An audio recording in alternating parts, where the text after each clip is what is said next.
కొండ నాలుకకు మందేస్తే ఉన్న నాలుక ఊడిపోయింది అన్నట్టుగా మన అనంతపురం గవర్నమెంట్ జనరల్ హాస్పిటల్లో మోకాలి నొప్పి అని ట్రీట్మెంట్కు పోతే ఆ మోకాలి నొప్పికి ట్రీట్మెంట్ ఇచ్చేది పోయి కడుపుకు స్కానింగ్ చేసి కడుపు నొప్పి మాత్రలు ఇచ్చి పంపించిన సంఘటన మన అనంతపురం జనరల్ హాస్పిటల్లో జరిగింది. అది ఏ విధంగా జరిగింది, ఎట్లా జరిగిందని ఒకసారి వివరాల్లోకి వెళ్తే మన దగ్గర మొత్తం ట్రీట్మెంట్కి చూపించుకున్నవి ఓపీ టోకన్లు, స్కానింగ్ రిపోర్టర్లు, ఎవ్రీథింగ్ మన దగ్గర కలెక్ట్ చేసుకున్న తర్వాతనే న్యూస్ చేస్తున్నాం. ఇది ఏంటి అని చూస్తే ఆమె 8వ తారీఖు అంటే శనివారం రోజు హాస్పిటల్కి వెళ్ళింది. ఇది ఓపీ టోకన్. ఇది అక్కడికి వెళ్ళి 9వ నెంబర్కి వెళ్ళమంటే మోకాలు నొప్పికి అక్కడికి వెళ్ళారు మన ఆర్థోపెడిక్. అక్కడికి వెళితే వాళ్ళ అడ్వైజ్ ఏంటంటే ఎక్స్రే రాశారు. ఈ ఎక్స్రే D1614 ఎక్స్రే నెంబర్ కూడా. ఈ ఎక్స్రే తీసుకొని వచ్చి వాళ్ళకి చూపించింది. ఇది ఎక్స్రే మోకాలు నొప్పి నుంచి మొత్తం అంతా ఇది చూస్తున్నాం కదా ఎక్స్రే. సరే మోకాలు నొప్పి ఏదైనా ఉంటే వాళ్ళు అమ్మా మీకు మోకాలు అంతా బాగుంది, నీకు ఏదైనా నరాల సమస్య ఏదో ఉన్నట్టుంది, నువ్వు నడచలేకపోతున్నావు, పక్కన సర్జన్ దగ్గరికి వెళ్ళండి 7వ నెంబర్కు అని పంపించారు. 7వ నెంబర్కి సర్జన్కి పంపిస్తే వాళ్ళు ఇక్కడ డాప్లర్ లెఫ్ట్ లోయర్ లింబ్ అని రాయిస్ పంపించారు. ఆ రోజు సాటర్డేను ఎక్కువ టెక్నీషియన్లు లేరమ్మా, నువ్వు 10వ తారీఖు రండి అని చెప్పేసి 10వ తారీఖు డేట్ ఇచ్చారు. ఇది ఇక్కడ చూస్తున్నాం 10/6. 10వ తారీఖు డేట్ ఇస్తే అంటే సోమవారం. నిన్న సోమవారం పోతే సేమ్ అదే పేరు గల వ్యక్తి ఇంకొక ఆమె ఉందంట. ఈమె కుంటుకుంటూ మోకాలు నొప్పితో పోతే కడుపు నొప్పికి ఇక్కడ చూస్తున్నాం అల్ట్రా అబ్డోమెన్ స్కాన్ చేసి అదే ఆమెకే పంపించినారు. సార్ నాకు మోకాలు నొప్పి సార్, కాలు నొప్పి సార్, నడచలేకున్నా అంటే ఉండమ్మా నీకు రాసింది ఇది అని చెప్పేసి పొట్ట మీద అబ్డోమెన్ స్కాన్ చేసి పంపిస్తే అదే స్లిప్ తీసుకొని ఆమె ఇది అబ్డోమెన్ స్కాన్ కూడా చూపిస్తే ఇది అబ్డోమెన్ స్కానింగ్ చేసి పంపించినారు. దీన్ని పట్టుకొని మళ్ళీ 7వ నెంబర్కు సర్జికల్ వార్డుకు పోతే దీన్ని చూసి వాళ్ళు నీ కడుపులో ఏం లేదమ్మా కడుపు నొప్పి అని చెప్పేసి వాళ్ళు ట్రీట్మెంట్ ఏం రాసి పంపించారంటే సైక్లోఫామ్ టాబ్లెట్లు, ప్యాంటాపు, ఇది మల్టీవిటమినో మరి కాల్షియమో తెలియదు, ఇది నాకు అర్థం కావట్లేదు, కానీ ప్యాంటాపు సైక్లోఫామ్ మాత్రం క్లియర్గా రాసి పంపించినారు. అంటే ఆమె పోయిండేది మోకాలు నొప్పికి, ట్రీట్మెంట్ ఇచ్చినది కడుపు నొప్పికి. ఇది పరిస్థితి. ఇక్కడ రాస్తున్నారు డాప్లర్ రాస్తే ఇది తీసుకుపోయి అల్ట్రాసౌండ్ అబ్డోమెన్ స్కానింగ్ తీసి పంపించినారు. దీనికి ఏం జరిగింది అని మనం ఒకసారి వివరాల్లోకి వెళ్తే, సార్ ఎవరైనా పేషెంట్లు సేమ్ పేరు గల వ్యక్తులు ఒకేసారి వచ్చి నింటారు, దానివల్ల మారిపోయి ఉంటుంది అన్నారు. సరే వాళ్ళ లెక్క ప్రకారం ఒకే పేషెంట్ వచ్చినాడని చూస్తే ఆమె వయసు 16 సంవత్సరాలు, ఈమె వయసు 38 సంవత్సరాలు. మరి ఎట్లా మ్యాచ్ అయిందంటే దాని మీద ఓపీ నెంబరు లేదు, దానికి సంబంధించిన ఏ నెంబరు లేదు. ఇది గవర్నమెంట్ హాస్పిటల్ పరిస్థితి. నేను వెళ్ళి ఆరా తీయగా అక్కడ వాళ్ళు రాసుకున్న రిక్విజేషన్ లెటర్లో కూడా డాప్లరే రాశారు. మరి ఇది ఏం జరిగిందో తెలియదు, కానీ ఆ టెక్నీషియన్లు లేకపోతే మొద్దు నిద్రలో ఉన్నారా లేదని మోకాలు నొప్పి కనిపోతే కడుపుకు స్కానింగ్ చేసి ఆ స్కానింగ్ తీసుకుపోతే ఆ డాక్టర్ కూడా కుంటుకుంటూ పోతే ఏమైందమ్మా అంటే నాకు కాలు నొప్పి సార్ అంటే, కాలు నొప్పి అని చెప్పినప్పుడు కడుపు నొప్పికి టాబ్లెట్లు ఇస్తారని అర్థం. అంటే వాళ్ళు చెప్పేది కూడా ఏమమ్మా ఎందుకు నువ్వు కాలు నొప్పి అని చెప్పలేదా అంటే, సార్ నేను కాలు నొప్పి అని వాళ్ళు ముందర కుంటుకుంటూ పోతున్నాను సార్, అయినా కూడా కడుపుకు చూస్తున్నారు, కడుపుకు స్కానింగ్ చేస్తున్నారు, నేను చెప్పేది వినిపించుకోవట్లేదు, వాళ్ళు అసలు నన్ను మిందికి వస్తున్నారంట, ఇటు రాసింది అదేను అని. అంటే ఆమెకు చదువు రాదు పాపం. సరే కదా అని చెప్పేసి నేను వెళ్ళాను. ఈరోజు వెళ్తే అస్సలు రెస్పాన్స్ లేదు. అక్కడ ఉన్న డాక్టర్స్ సర్జికల్ డిపార్ట్మెంట్లోకి వెళ్తే మీరు మగవాళ్ళు రాకూడదు అన్నారు మేడం. సరే అని పక్కకి వెళ్ళాను. మేడం నేను మోకాలు నొప్పికి వచ్చాను మేడం, కానీ నాకు మోకాలు నొప్పికి చూడలేదంటే, మోకాలు నొప్పికి ఇక్కడ కాదమ్మా పక్కన వార్డులో 9వ నెంబర్కు అన్నారు సర్జికల్.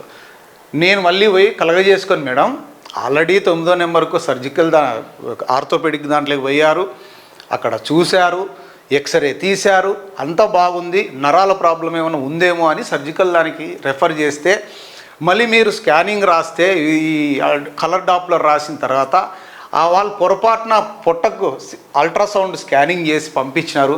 మీరు పొట్టకు ట్రీట్మెంట్ ఇచ్చి సైక్లోఫాము ప్యాంటాపు ఇవి రాసి పంపించినారు మేడం. ఇది పరిస్థితి జరిగినదంటే మాకేం తెలుసు, నిన్న ఉన్నారు వాళ్ళని అడుక్కోపో అని అంటే నెగ్లిజెన్సీ. మరి ఆర్ఎంఓ గారి దగ్గరికి పోతే పాపం ఆర్ఎంఓ గారు అయితే రెస్పాండ్ అయ్యారు. అయ్యి మళ్ళీ ఏం జరిగింది అనేది పోతే మళ్ళీ రేడియాలజీ హెచ్ఓడి దగ్గరికి పోతే ఏమో సార్ ఏం జరిగిందో అనేది అంటే డిఫరెంట్ అంటే వేరే పద్ధతుల్లో ఇవి జరిగి ఉండొచ్చు అవి జరిగించు అంటున్నారు తప్ప కనీసం దీనికి ఎవరు రెస్పాన్సిబిలిటీ, అసలు ఓపీ నెంబర్ లేకోకుండా, ఓపీ డేట్ లేకోకుండా, పేరు ఏజ్ కానీ లేకోకుండా ఇద్దరు పేర్లు రాసి ఆ వ్యక్తి ఏమైందంటే ఆమె అప్స్కాండ్ అయ్యిండొచ్చు, రాలేదు అంటున్నారు ఆ పేరు గల వ్యక్తి. సరే, ఆ పేరు గల వ్యక్తి రాలేనప్పుడు ఈ పేషెంట్ ఏమైందని కనీసం స్కాన్ చేసేటప్పుడు ఏమ్మా నీకు ఏం ప్రాబ్లంతో వచ్చినావు అని స్కానింగ్ చేసే వాళ్ళన్నా అడగాల, అక్కడ రాసుకునే వాళ్ళన్నా చూడాలా. పోనీ ఈమె ఏజ్ 16 సంవత్సరాల మాదిరి ఉందా లేకపోతే 40 సంవత్సరాల మాదిరి ఉందా అని చూడాలా. అసలు ఏమీ చూడకుండా గుడ్డిగా ఎట్లా చేస్తారండి, అంత బ్లైండ్గా. ఆమె వయసు ఏమో 16 సంవత్సరాల అమ్మాయి, ఈమెమో 40 సంవత్సరాల అమ్మాయి, పేరు ఒకటే ఉండొచ్చు. ఈమె వచ్చిండేదేమో మోకాలు నొప్పి సమస్య, ఆమె వచ్చిండేదేమో కడుపు సమస్య. పోనీ స్కానింగ్ చేసేవాళ్ళు అడగల, దాంట్లో ఏం రాసిండే అది చేసినారు. కానీ పేషెంట్ చెప్తోందంట, సార్ కడుపు మీద పెడితే స్కానింగ్, సార్ నాకు ఇది కాదు సార్, నాకు కాలు నొప్పికి వచ్చిండేదంటే అసలు వాళ్ళు పట్టించుకోలేదంటే, ఏదో వాళ్ళు చూసేది రాసేది ఫోన్లో మాట్లాడుకుంటా, అంటే వాళ్ళు జాబ్ను కూడా ఒక ఎంజాయ్, ఫోన్లో మాట్లాడుకుంటూ ఎంజాయ్ చేసుకుంటా రాసి పంపిస్తున్నారు. అంటే ఈ పేషెంట్ చెప్పేది వినలేదు. ఫోన్ అక్కడి నుంచి అబ్డోమెన్ స్కానింగ్ పట్టుకుపోయి మళ్ళీ అక్కడికి వెళ్తే ఏమైందమ్మా అని డాక్టర్ అడగాలి కదా, దేనికోసం వచ్చావని. దాన్ని చూసి సైక్లోఫాము ప్యాంటాప్రాపి రాసి పంపిస్తే అవి మింగుకుంటుంటే మీకు మోకాలు నొప్పి ఎప్పుడు తగ్గుతుంది, ఇంతలా అయిపోయింది అది 3 రోజులకే.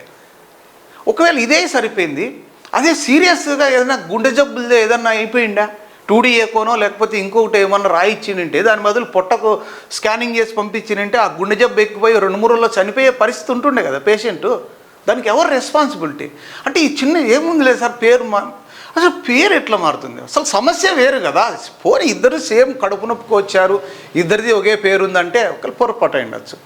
ఏజ్ డిఫరెంట్ ఉంది, ఆమె కడుపు నొప్పికి వచ్చింది, ఈమె మోకాలు నొప్పికి వచ్చింది. అసలు డాప్లర్ వేరు, ఇది వేరు. అసలు ఎట్లా ఉన్నారు, ఎంత ముద్ర నిద్రలో ఉన్నారనేది మనకు అర్థం కావట్లే. దీనిపైన వివరణ అడుగుదామని సూపరింటెండెంట్ గారి దగ్గరికి వెళ్తే కలెక్టరేట్కి వెళ్ళారు, అక్కడ మీటింగ్ ఉంది, కలెక్టర్ ఆఫీస్కి వెళ్ళారు అన్నారు.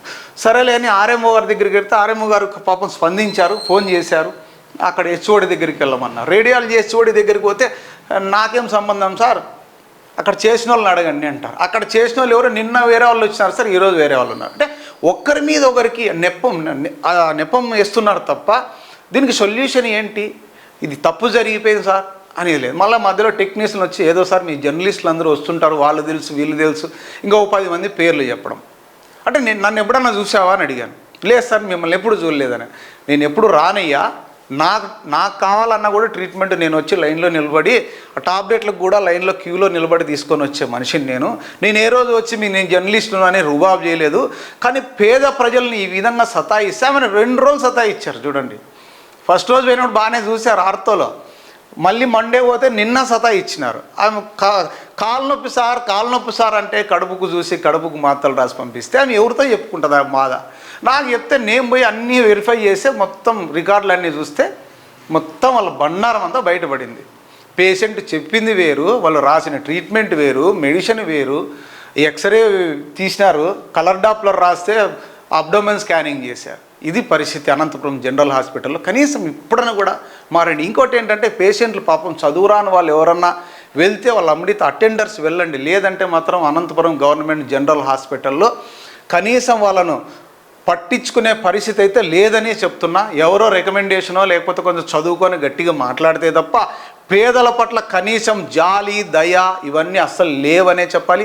అక్కడ వెళ్ళిన లేడీ డాక్టర్తో నేను మాట్లాడాను. అసలు నా ముందరే ఆమె ఎంత గదురుకుంటుందంటే ఆమె చెప్తోంది, మేడం నాకు కాలు నొప్పికి వచ్చినాను మేడం అంటే అసలు వినే పరిస్థితి లేరు వాళ్ళు. వీళ్ళు చెప్తున్నా కూడా వినడం లేదు. నేను అన్నాను, మేడం పేదలు వస్తే మీరు ఇట్లే రెస్పాన్స్ అవుతారా, అదే డబ్బులు ఇచ్చి మీ దగ్గరకు వస్తే ఇట్లే మీరు ట్రీట్మెంట్ చేస్తారా అని అడిగాను నేను ఈ లేడీ డాక్టర్ని. అసలు ఎంత నెగ్లిజెన్స్ అంటే ఇక్కడ చూస్తున్నాం కదా ఈ మేడం, అస్సలు ఈ మేడం ఎంత ఓపిక లేదంటే కనీసం పేదల పట్ల. ఇలాంటి వాళ్ళు ఎందుకు డ్యూటీ చేయాలా? ప్రైవేట్గా హాస్పిటల్ పెట్టుకోండి. గవర్నమెంట్ హాస్పిటల్కి వచ్చి లక్షలు డబ్బులు దుబ్బేకి వస్తున్నారా పేదలవి?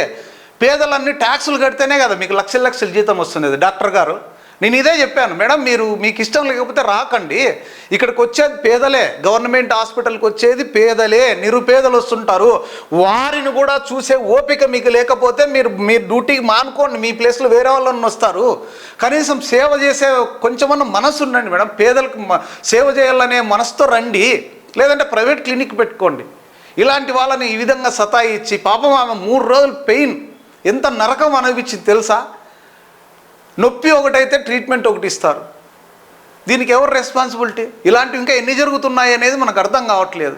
చూద్దాం ఇంకా ఏమేమి జరుగుతాయి అనేది ఒకసారి నిశ్చితంగా పరిశీలిద్దాం గవర్నమెంట్ హాస్పిటల్ని.